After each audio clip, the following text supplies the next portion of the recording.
آپ دیکھ رہے ہیں چینل آداب زندگی بائی نہال قادری۔ اگر ویڈیو پسند آئے تو زیادہ سے زیادہ شیئر کریں، لائک کریں اور چینل کو سبسکرائب کریں۔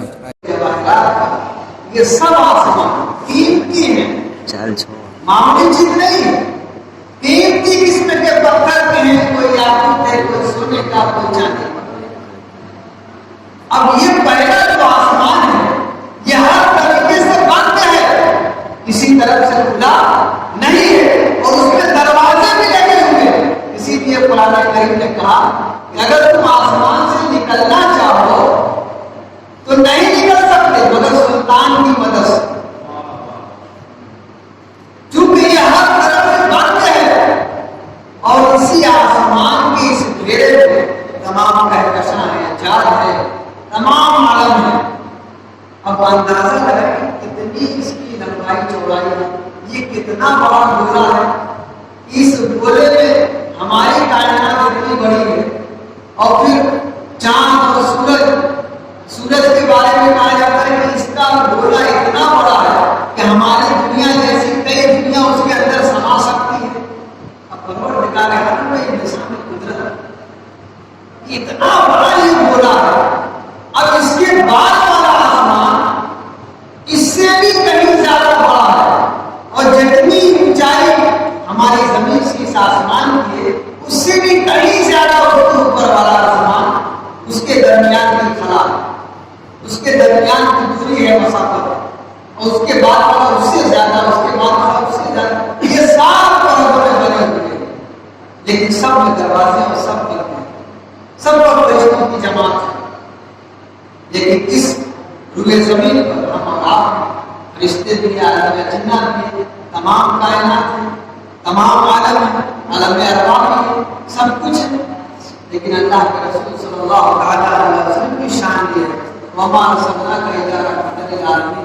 پروردگار فرماتا ہے کہ ہم نے آپ کو سارے عالم کے لیے رحمت بنا کر بھیجا ہے۔ جب سارے عالم کے لیے آپ رحمت بنا کر بھیجے گئے تو ظاہر سی بات ہے ہر عالم کی آپ کو خبر ہونی چاہیے، ہر عالم کے تعلق سے آپ کو علم ہونا چاہیے۔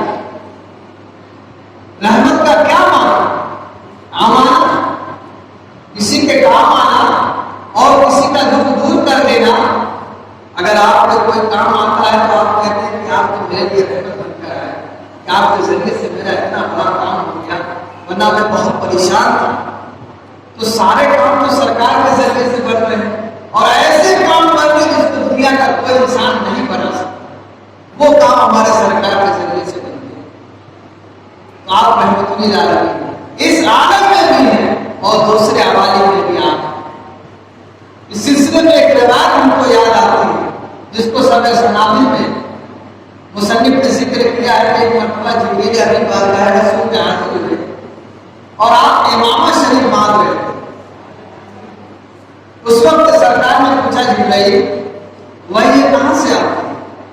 جبریل امین حضور سرور کائنات صلی اللہ علیہ وسلم کے سوال پر جبریل امین نے کہا کہ یا رسول اللہ ایک جھروکا ہے، اسی جھروکے سے وہی آتی ہے، ایک تاپ ہے، اسی تاپ سے وہی آتی ہے اور ہم لے کر آپ کی بارگاہ میں آتے ہیں۔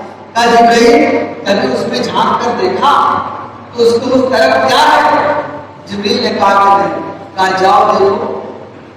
جبریل آپ جب وہاں پر پہنچے اور اس میں دیکھا تو دیکھتے کہ سرکار تو ابھی مکے کی سرزمین پر امامہ باندھ رہے تھے، اور جب وہاں جا کر دیکھتے تو وہاں کی سرکار امامہ باندھتے ہوئے نظر آ رہے۔ سبحان اللہ، یہ ہے ہمارے سرکار، ہمارا سرکار کا رحمت للعالمین۔ اس عالم میں بھی اور اس عالم میں بھی کوئی عالم کی سیر کے آپ سے باقی ہے؟